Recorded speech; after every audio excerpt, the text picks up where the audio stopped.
Alright, way back when here. Take a second to talk about the channel real quick before I get started on the shotgun. Now, I'm working on a graphic with a friend of mine where the logo is moved from here over here. So the logo won't be centered, the logo will be here with a black background behind me. Now the second thing is that most of the videos that you've seen on this channel have all been outdoors. Well, in order for me to make those videos, it's pretty time consuming, so I'm looking to make a few. Most will still be outside, but I'm looking to make a few videos here at home as well. So I got to get some things worked out with a microphone and a few other things. Like right now you can probably hear the train, but if I close the door then it echoes real bad in here.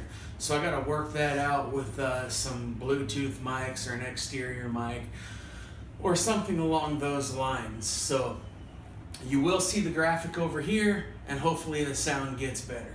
So let's go on to the shotgun. Now, this is the Hatfield adult model.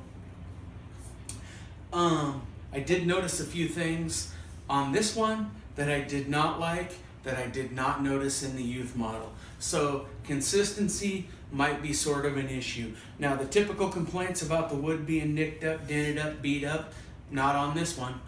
That was great. I have no complaints in the wood.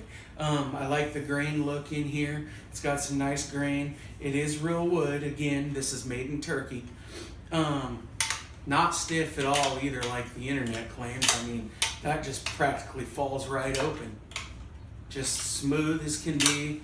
One finger, no problem. Anyone could open it.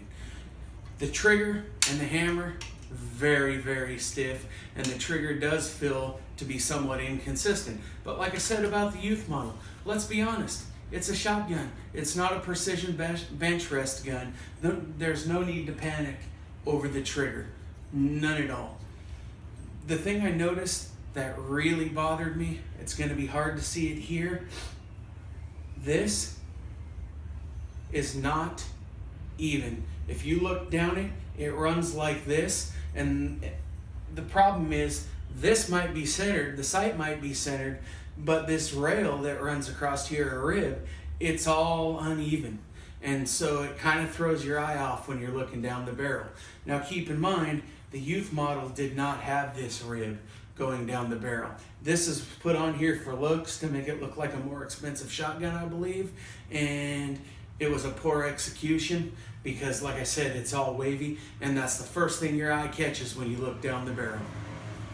Now, other than that, it is a 410. It does shoot 3-inch shells just like the other one. It does not have a rubber butt plate on here.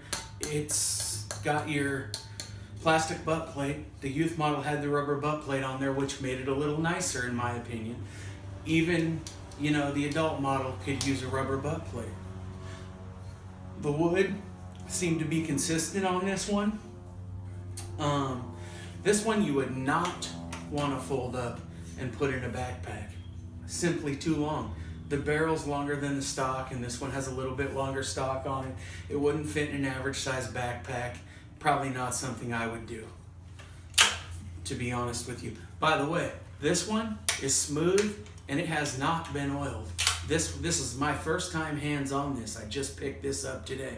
Buds had shipped it separately, so I just got them about a week apart actually. And but all in all, for $100, you can't go wrong. Like I was saying about the other one, this is a multi-generational tool. This will literally last forever if you take care of it, keep it dry, keep it clean, keep it oiled. Make sure you got a good coat of oil on the wood. The oil will start soaking into the wood. The wood will start to take on a nice look. I love that aged wood that has all that oil soaked into it. I love that look. It's just a really, really nice look. But anyway, like I said, multi-generational, worth every penny of $100, and you would hand this down to your grandkids. All these gun schnobs on the internet talking about their pieces of junk, what did you expect for $100? I mean, when we were kids buying these for $69 and $79, they weren't perfect either, but nobody complained because you went out, you shot them, they went bang, and you had a great time. So, you know, for a younger person or just for a shotgun to have around, This is a great choice. I bought these so my kids could learn to shoot shotguns, and just figured I'd give my 2 cents on them, since there was a lot of negative things going around the internet, and everything that was being said was something you would say about a shotgun that costs 5 times as much as this. You know, if I bought a $600 shotgun, then there's some things I would expect. If I'm paying $100 for it, this is fully what I would expect. And like I said, I do expect this to last several lifetimes. Now, same thing I said about the other one. The trigger and hammer are very stiff. This one, like I said earlier in the video, does seem to be a little bit inconsistent in the trigger pull. There's a little bit of, I don't want to say take up, but there's a little bit of slop right there. You can feel it. You can hear it. Some of this can be fixed as far as the stiffness of the trigger. By taking the stock off, there's a leaf spring in here, and you can loosen some things up in there to lessen the trigger pull. However, like I said, this is a shotgun, not a precision instrument. I would not mess with it. I'd shoot it, I'd enjoy it, I'd leave it just like it is. Thanks for watching. Like and subscribe.